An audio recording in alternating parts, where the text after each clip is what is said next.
Hi everyone, today I'm going to be showing you how easy it is to grow a lawn from seed. I'm going to show you some tips and tricks on doing so and the benefits of growing a lawn from seed rather than turf. Here we go.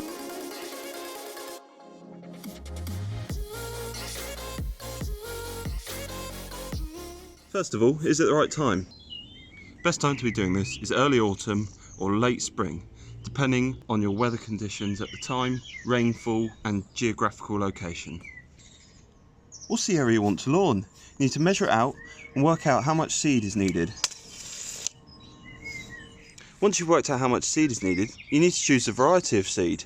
A huge benefit of growing from seed is the wide variety of seed blends you can choose from and tailor to best suit the area you want to grass. For example, if it's under a tree, shady mix, or kids and dogs be playing on it, we need a hardier mix. Or do you just want that fine bowling green lawn? The main tools you're going to need for this job is a fork and a rake. However, for this job, I've also chosen to use a fan rake and a lute.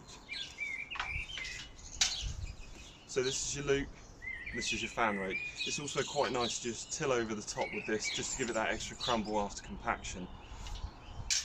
If you're going to be doing a larger area, it may be worth hiring a rotavator, a seed spreader and a roller.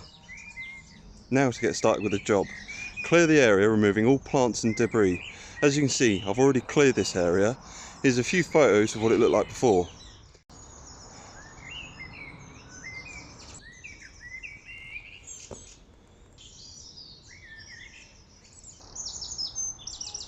Start off by forking over the ground, removing any perennial weeds, roots and large rocks. If there are any tree stumps or larger tree roots, best to remove those, as that can later lead to a toadstool problem.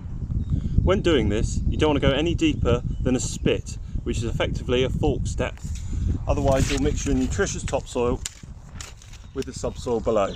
Now you're doing this to help aerate the soil so moisture can get down below, preventing the soil from drying out later. Also, while you're doing it, may be worth, if you have heavy soil, to work in some sand to help with the drainage. If you have light soil, getting some organic matter in there to help retain moisture. Now that's done, break down the clods of mud by heeling it in, walking up and down to firm the soil in place. For larger lawns, you can use a roller or boards, however air pockets may sometimes be left and can lead to an uneven surface. So although this is laborious, it's well worth it. Now as you can see, I'm merely shuffling, heels first, toes in the air. Okay, shuffle. So you're effectively being very light on the front of your feet and a tiny bit heavier on the back of your feet. The next step is, as you can see, there's footprints left in the ground. These are called bumps and hollows, and you're going to use your rake to drag the bumps into the hollows to create an even surface while constantly guiding the rake and looking over. It's only a gentle rake, we're not digging in, okay, we're not doing that. That's for moving soil, it's a gentle push and pull. So if you are right-handed, you've got your left hand further back, right hand here. So this guides, this doesn't pull. Use the back hand to pull, okay? And you're just sliding it through that hand. See how that hand doesn't move, okay?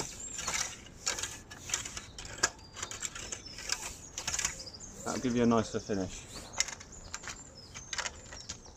Now, depending on how much you have fluffed up the ground, it may be worth going back over with a gentle shuffle. However, if you're satisfied with how firm it is, this is not needed.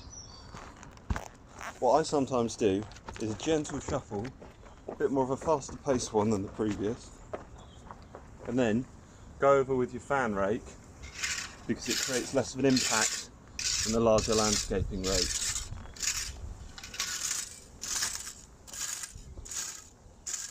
Now to get your levels nice, be nice and low to the ground to help cast your eye over that area.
So I've finished the levelling and given it a second rake over and a compaction. So what I've done is created a flat pad here which comes down to a slope to incorporate the topography of the garden. I mean, it's quite a hard garden to landscape without terracing it, but I wanted more of a natural flow down here, and I think that works quite nicely.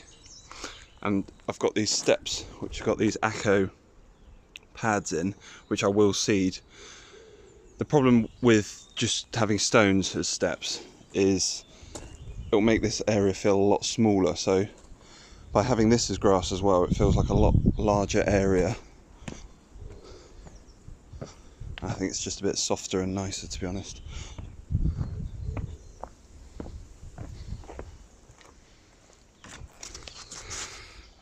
The more work you put in for the prep work, the more even and better your grass will take, and you will not get dips in it as you use it in the future. So it's well worth taking your time and really being thorough with all the bumps, hollows and the rake over. Effectively, it should be firm ground with a light crumble on top. Okay, just like that. Nice and solid there with a thin crumble on top. That thin crumble is where you're going to dress your seed in. One thing might be worth mentioning, all these previous steps that we've done are the same prep work needed for turf.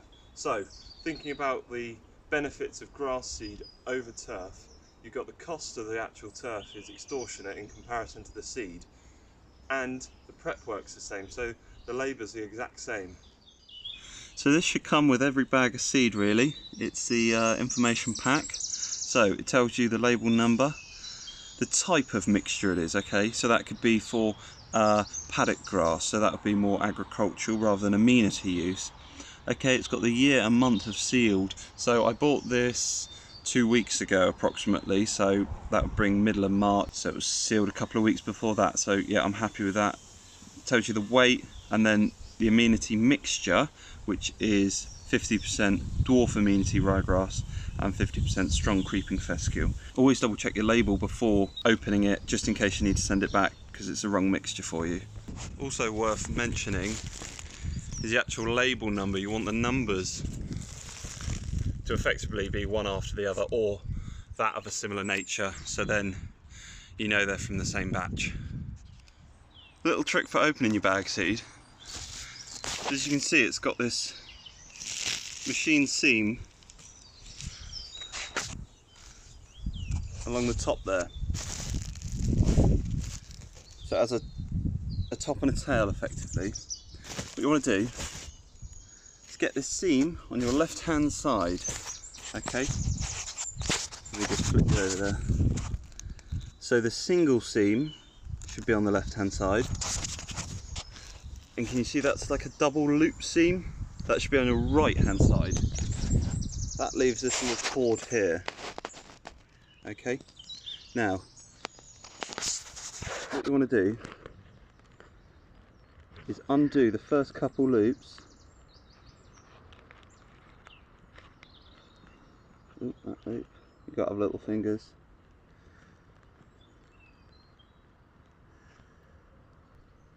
Okay, so the first two loops are undone now, and you simply pull and it comes undone.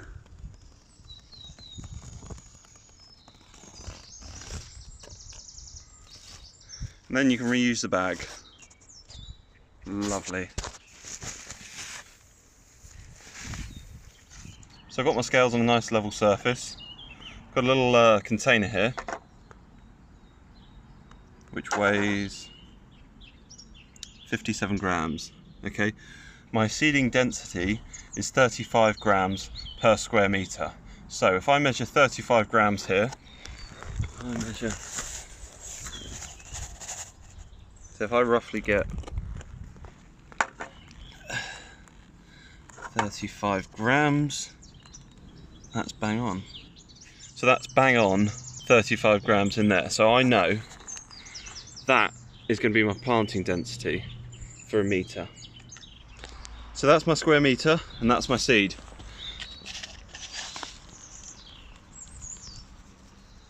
So I need to spread this evenly across this area. So that's all spread there, and that is going to be my gauge across the rest of the lawn to seed.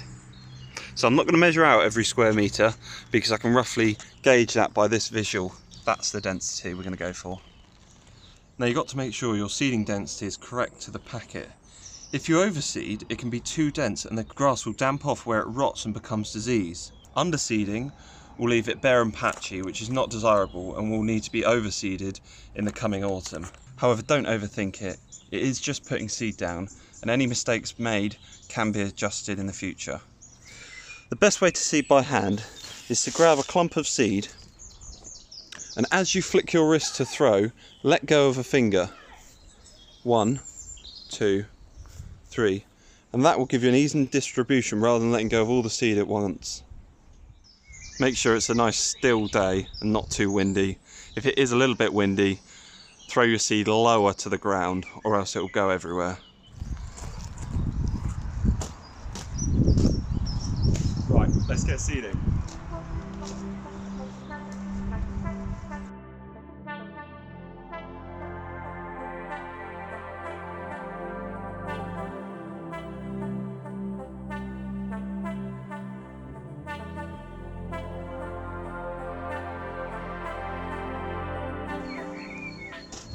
Worth having a brush just to sweep off any edges to stop the seeds germinating within the paving.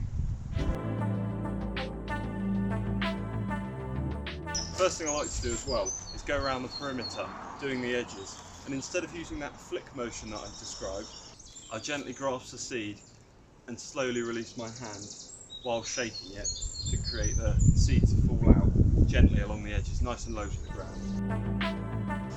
And if you do mess up, like you can see here, I'm going to rake over it gently afterwards and that will spread out.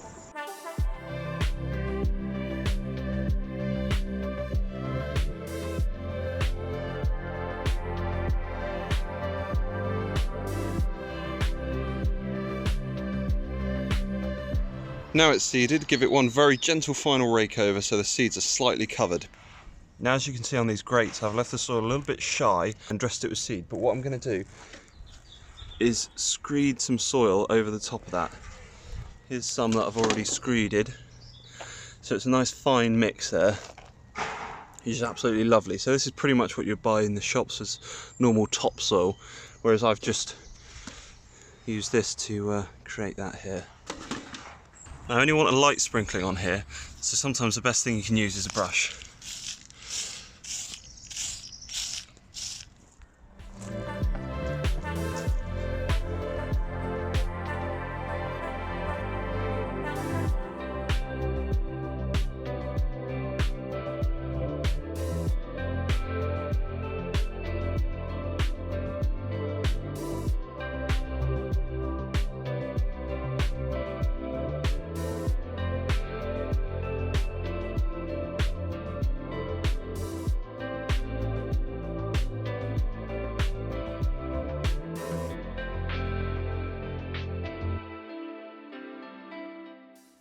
Sometimes it's a good idea to use the back of the rake, not just the front, because the front will dig in and flick up stones. So to create those drills for the seeds to sit in, use the back.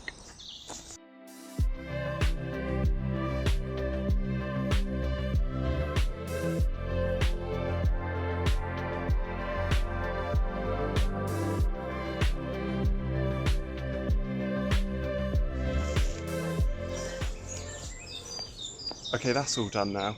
You will get birds and rodents that will try and eat your seed, so it's well worth putting a couple extra handfuls on just so they don't dig for the seed.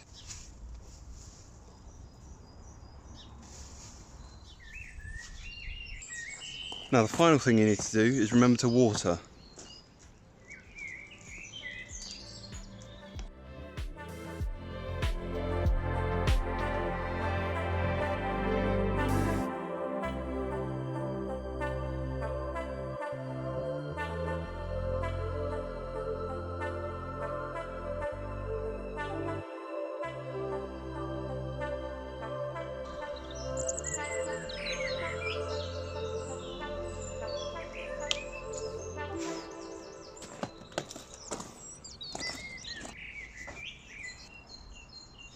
From now on, try to keep off the grass as much as possible. If you do need to walk on it, then put boards down, but remember to pick them up when you've finished. Make sure the grass seed is kept moist in the soil, whether that's by rain or the hose pipe, and after 2 to 3 weeks, your grass will start to germinate, greening and thickening up over the weeks, and after the 5th week, it's worth giving it its first high cut. Then continuing to water and reducing the cut height over the weeks to encourage it to thicken up, and in no time, you'll have a lush green lawn. It's worth bearing in mind that you can get different qualities of seeds, and some lawns may come up patchy. If this is the case for you, then simply top dress over with a seed and topsoil mixture.